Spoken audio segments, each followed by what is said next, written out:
Friends, कैसे हैं आप सभी। Welcome on my YouTube channel India infotech education. इससे पहले अपन ने क्या पढ़ा था? इससे पहले अपन ने पढ़ा था कंप्यूटर फंडामेंटल के अंतर्गत चैप्टर सेकंड, और आज अपन पढ़ रहे हैं चैप्टर थर्ड। चैप्टर थर्ड के अंदर अपन पढ़ेंगे यहाँ पर टाइप्स ऑफ कंप्यूटर, है ना। कंप्यूटर कितने प्रकार के होते हैं, तो आप अच्छे से नोट जरूर कीजिएगा अपनी कॉपी में। कल चैप्टर सेकंड पढ़ा था और आज चैप्टर थर्ड की तरफ चल रहे हैं अपन। टाइप्स ऑफ कंप्यूटर, कंप्यूटर कितने प्रकार के होते हैं? तो कंप्यूटर होते हैं आपके तीन प्रकार के, ठीक है। तीन प्रकार के कंप्यूटर कौन कौन से होते हैं? तो तीन प्रकार के कंप्यूटर आपके होते हैं। सबसे पहला होता है आप लोगों का अनुप्रयोग के आधार पर कंप्यूटर के आकार। अनुप्रयोग के आधार पर कंप्यूटर के आकार का मीनिंग क्या होता है? तो इंग्लिश में भी लिखा हुआ है हम लोगों ने, एप्लीकेशन बेस्ड कंप्यूटर, ठीक है। सेकंड होता है आप लोगों का उद्देश्य के आधार पर कंप्यूटर के प्रकार। तो उद्देश्य के आधार पर कंप्यूटर के कौन से प्रकार होते हैं, इसको इंग्लिश में क्या कहते हैं अपन? तो उद्देश्य के आधार पर कंप्यूटर के जो प्रकार होते हैं, प्लस इसे कहा जाता है इंग्लिश में पर्पस बेस्ड कंप्यूटर। और थर्ड होता है आप लोगों का आकार के आधार पर कंप्यूटर के प्रकार। आकार के आधार पर कंप्यूटर के प्रकार मतलब साइज बेस्ड कंप्यूटर। क्लियर है आप लोगों को? तीन प्रकार के कंप्यूटर होते हैं। सबसे पहला होता है अनुप्रयोग के आधार पर, सेकंड होता है आप लोगों का उद्देश्य के आधार पर, और थर्ड होगा आप लोगों का आकार के आधार पर। अब चलते हैं कि ये तीनों तो अपने समझ गए कि ये तीन प्रकार के कंप्यूटर होते हैं, लेकिन इन तीन प्रकार में भी वापस से इनके टाइप्स होते हैं। इन्हीं तीन प्रकार के अंदर अगर इनके टाइप्स देखते हैं तो सबसे पहले अपन चलते हैं अनुप्रयोग के आधार पर कंप्यूटर के प्रकार, एप्लीकेशन बेस्ड कंप्यूटर, जो तीन प्रकार के होते हैं। तीन प्रकार के कौन कौन से होते हैं? सबसे पहला होता है आपका एनालॉग कंप्यूटर, सेकेंड होता है आप लोगों का डिजिटल कंप्यूटर, और थर्ड होता है आप लोगों का हाइब्रिड कंप्यूटर। क्लियर है ये तीनों? अब इन तीनों के बारे में अपन समझ लेते हैं। इन तीनों के बारे में क्या समझेंगे अपन? तो देखिए, सबसे पहले लिखा हुआ एनालॉग कंप्यूटर। एनालॉग कंप्यूटर किसे कहते हैं? एनालॉग कंप्यूटर उसे कहा जाता है वे भौतिक मात्राएं, दाब, तापमान, जो लंबाई आदि को व्यक्त करते हैं, वो क्या कहलाते हैं आप लोगों के? एनालॉग कंप्यूटर कहलाते हैं, ठीक है। सेकंड अपन आते हैं डिजिटल कंप्यूटर की तरफ। डिजिटल कंप्यूटर किसे कहा जाता है? तो डिजिटल कंप्यूटर वह कहलाता है जो अंकों की गणना करते हैं। अंकों की गणना से मतलब जो 1 और 0 बाइनरी डिजिट के अंतर्गत होते हैं, वो कहलाते हैं आपके डिजिटल कंप्यूटर। डिजिटल कंप्यूटर का उपयोग कहाँ किया जाता है? तो डिजिटल कंप्यूटर का उपयोग किया जाता है घर में व्यक्तिगत कार्यों में। फिर अपन चलते हैं थर्ड हाइब्रिड कंप्यूटर की तरफ। हाइब्रिड कंप्यूटर किसे कहा जाता है? तो हाइब्रिड कंप्यूटर उसे कहते हैं अपन जो एनालॉग और डिजिटल दोनों के गुण मिले हो, उसे अपन क्या कहते हैं? हाइब्रिड कंप्यूटर कहते हैं। प्लस हाइब्रिड कंप्यूटर का उपयोग होता कहाँ पर है? तो हाइब्रिड कंप्यूटर का उपयोग होता है स्टील बनाने में, केमिकल प्रोसेस में, मेडिकल साइंस आदि में हाइब्रिड कंप्यूटर का उपयोग किया जाता है। क्लियर है? एप्लीकेशन बेस्ड कंप्यूटर होता है। एप्लीकेशन बेस्ड कंप्यूटर के अंदर कितने कंप्यूटर होते हैं, कितने प्रकार के होते हैं? तीन प्रकार के होते हैं। तीन प्रकार के कौन कौन से होते हैं? सबसे पहले होता है एनालॉग कंप्यूटर, सेकंड आता है डिजिटल कंप्यूटर, और थर्ड आता है आप लोगों का हाइब्रिड कंप्यूटर। अब यहाँ तक समझने के बाद में अपन चलते हैं सेकंड टाइप्स पर। सेकंड टाइप से है आपका उद्देश्य के आधार पर कंप्यूटर के प्रकार। अब उद्देश्य के आधार पर मतलब purpose based computer. Purpose based के अंतर्गत कितने प्रकार होते हैं कंप्यूटर के? तो पर्पस बेस्ड कंप्यूटर होता है आपका 2 टाइप्स का, 2 प्रकार का होता है आपका ये कंप्यूटर। 2 टाइप्स के कौन कौन से होते हैं? तो सबसे पहला होता है आप लोगों का सामान्य उद्देश्यीय कंप्यूटर, और सेकंड होता है आप लोगों का विशिष्ट उद्देश्यीय कंप्यूटर।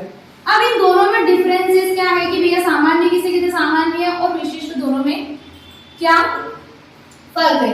सामान्य उद्देश्यीय कंप्यूटर का मतलब ये होता है, इसके अगर अपन डेफिनेशन की तरफ चलते हैं तो सामान्य उद्देश्यीय कंप्यूटर जो है आपका, इसका यूज अगर अपन देखते हैं और इसका क्या मतलब होता है, सामान्य उद्देश्यीय कंप्यूटर का उपयोग जो अपन करते हैं तो इसके कार्य करने की क्षमता तो बहुत ज्यादा होती है, लेकिन इसके सीपीयू की जो क्षमता होती है ना, वो कम होती है।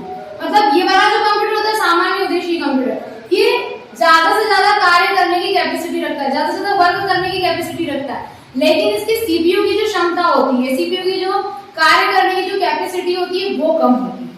इसका उपयोग कहाँ पर किया जाता है? तो इसका उपयोग सामान्य उद्देश्यीय कंप्यूटर का उपयोग किया जाता है दस्तावेज बनाने में। दस्तावेज अगर अपन देखें, जैसे मैंने अभी हिंदी में बोला है दस्तावेज, तो दस्तावेज को इंग्लिश में क्या कहते हैं? ये भी पता होना चाहिए। दस्तावेज को इंग्लिश में कहते हैं डॉक्यूमेंट, है ना, कंफ्यूज नहीं होना है आप लोगों को, ठीक है। तो डॉक्यूमेंट्स बनाने में, डॉक्यूमेंट्स को प्रिंट कराने में, इन सारी चीजों में किसका उपयोग किया जाता है? सामान्य उद्देशीय कंप्यूटर का उपयोग किया जाता है। सेकंड नंबर पर अपन आते हैं विशिष्ट उद्देशीय कंप्यूटर। विशिष्ट उद्देशीय कंप्यूटर का क्या होता है, प्लस कैसे यूज कर सकते हैं अपन इसका?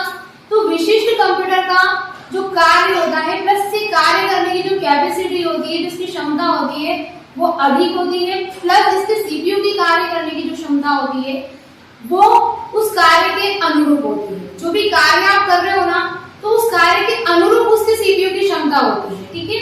इसका उपयोग कहाँ पे किया जाता है? तो विशिष्ट उद्देशीय कंप्यूटर का उपयोग अपन जैसे कि विज्ञान में, कृषि विज्ञान में, शोध प्रयोगशालाओं में, ऐसी बहुत सारी जगह अपन किसका उपयोग कर सकते हैं? विशिष्ट कंप्यूटर का उपयोग कर सकते हैं। सेकंड चलते हैं, सेकंड के बाद में चलते हैं अपन थर्ड कंप्यूटर की तरफ, types of computer. Third types of computer की तरफ चलते हैं। थर्ड टाइप्स ऑफ कंप्यूटर कौन सा है आप लोगों का? आकार के आधार पर कंप्यूटर की तरह। अब आकार के आधार से मतलब साइज बेस्ड कंप्यूटर। अभी तक क्या हो रहा है यहाँ पे? एप्लीकेशन के आधार पर कंप्यूटर चला है, फिर क्या चला है? पर्पस के आधार पर चला है, और अब अपन चल रहे हैं एप्लीकेशन के आधार, सॉरी साइज के आधार पर। अब साइज के आधार पर कंप्यूटर के कितने प्रकार होते हैं देखिए। साइज के आधार पर होते हैं आप लोगों के 5 प्रकार, है ना। 5 टाइप्स के कंप्यूटर होते हैं साइज के आधार पर। साइज के आधार पर सबसे पहला होता है आप लोगों का माइक्रो कंप्यूटर, फिर होता है आप लोगों का वर्क स्टेशन कंप्यूटर, थर्ड रहता है आप लोगों का मिनी कंप्यूटर, उसके बाद में आता है आप लोगों का फोर्थ नंबर पर मेन फ्रेम कंप्यूटर, और फिफ्थ नंबर पर आता है आप लोगों का सुपर कंप्यूटर, ठीक है। इसका अपन यूज भी देख लेते हैं कैसे क्या वर्क होता है। माइक्रो कंप्यूटर जो होते हैं, माइक्रो कंप्यूटर आकार में लगभग एक स्टडी टेबल पर रखने के अकॉर्डिंग होते हैं। आप किसी भी स्टडी टेबल पर रख करके माइक्रो कंप्यूटर का उपयोग कर सकते हैं, ठीक है। माइक्रो कंप्यूटर का उपयोग कहाँ किया जाता है? घर में और व्यक्तिगत कार्य में किया जाता है। इनकी कीमत पहले कितनी होती थी? 20 से 25,000 रुपए तक की इनकी कीमत होती थी, ठीक है। सेकंड आ जाते हैं अपन वर्क स्टेशन कंप्यूटर की तरफ। वर्क स्टेशन कंप्यूटर जो होता है माइक्रो कंप्यूटर से आकार में लगभग थोड़ा बड़ा होता है। वर्क स्टेशन कंप्यूटर का जो आकार होता है ना माइक्रो कंप्यूटर से थोड़ा बड़ा होता है, प्लस इसके कार्य करने की क्षमता थोड़ी ज्यादा होती है। लेकिन वर्क स्टेशन कंप्यूटर का उपयोग अगर अभी अपन देखते हैं तो वो नहीं होता है। पहले की जनरेशन में पहले बहुत ज्यादा वर्क स्टेशन कंप्यूटर का उपयोग होता था, लेकिन अभी ज्यादातर इसका उपयोग नहीं किया जाता है। थर्ड नंबर पर चलते हैं अपन मिनी कंप्यूटर की तरफ। मिनी कंप्यूटर जो होता है वो आकार में लगभग माइक्रो कंप्यूटर के समान ही होता है, पर इसके कार्य करने की जो क्षमता होती है मिनी कंप्यूटर की वो माइक्रो कंप्यूटर से ज्यादा होती है ना। अगर अपन मिनी कंप्यूटर की कार्य करने की क्षमता देखें तो वो क्या होती है? माइक्रो कंप्यूटर से ज्यादा होती है। प्लस मिनी कंप्यूटर का उपयोग कहाँ पर किया जाता है? मिनी कंप्यूटर का उपयोग जैसे कि उपभोक्ताओं को जैसे कोई माल अपन बेच रहे हैं, खरीद रहे हैं तो उसका ब्यौरा रखना, है ना। किसी मजदूर को अगर आप सैलरी दे रहे हैं तो उसका डेटा अपने पास में रखना, तो उन सारी जैसे बिल भेजना, नोटिस भेजना, उन सारी चीजों में किसका यूज किया जाता है? मिनी कंप्यूटर का उपयोग किया जाता है। अब चलते हैं अपन मेन फ्रेम कंप्यूटर की तरफ। मेन फ्रेम कंप्यूटर का उपयोग कहाँ किया जाता है, प्लस कैसे किया जाता है, प्लस आकार में ही कितने बड़े होते हैं। यहाँ तीनों तक आप लोगों को समझ में आया। फिर अपन चलते हैं मेन फ्रेम कंप्यूटर की तरफ। तो मेन फ्रेम कंप्यूटर जो होता है वो micro computer, work station computer और मिनी कंप्यूटर आकार में इन तीनों से बहुत ज्यादा बड़ा होता है, ठीक है। इसकी कार्य करने की क्षमता भी बहुत ज्यादा होती है तीनों से। प्लस अगर अपन देखें तो माइक्रो कंप्यूटर का उपयोग कहाँ किया जाता है, जैसे मैंने अभी आपको मिनी कंप्यूटर के अंतर्गत बताया ना, लगभग वैसे ही मेन फ्रेम कंप्यूटर का उपयोग भी अपन देख सकते हैं, वैसे ही किया जाता है। फिर आते हैं अपन लास्ट सुपर कंप्यूटर की तरफ। तो सुपर कंप्यूटर को अगर अपन देखें तो सुपर कंप्यूटर का जो आकार होता है ना वो इन चारों से भी बहुत ज्यादा बड़ा होता है। सुपर कंप्यूटर अगर अपन देखते हैं तो लगभग एक रूम के बराबर होता है ना, जिसका यूज अपन नॉर्मल व्यक्ति तो कर ही नहीं सकते हैं।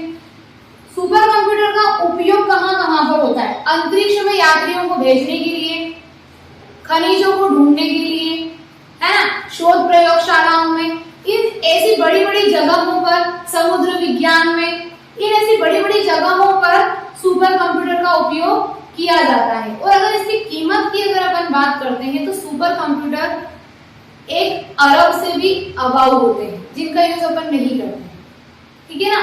तो ये सारे कंप्यूटर के आपके टाइप्स होते हैं, कितने प्रकार के आपके तीनों कंप्यूटर होते हैं, तीनों के प्रकार के अंदर भी वापस से प्रकार होते हैं, जो कि मैंने अभी आप लोगों को सारे ही समझाएंगे। आई होप जितना मैंने अभी आप लोगों को बताया उतना आप लोगों को समझ में आया होगा। Thank you.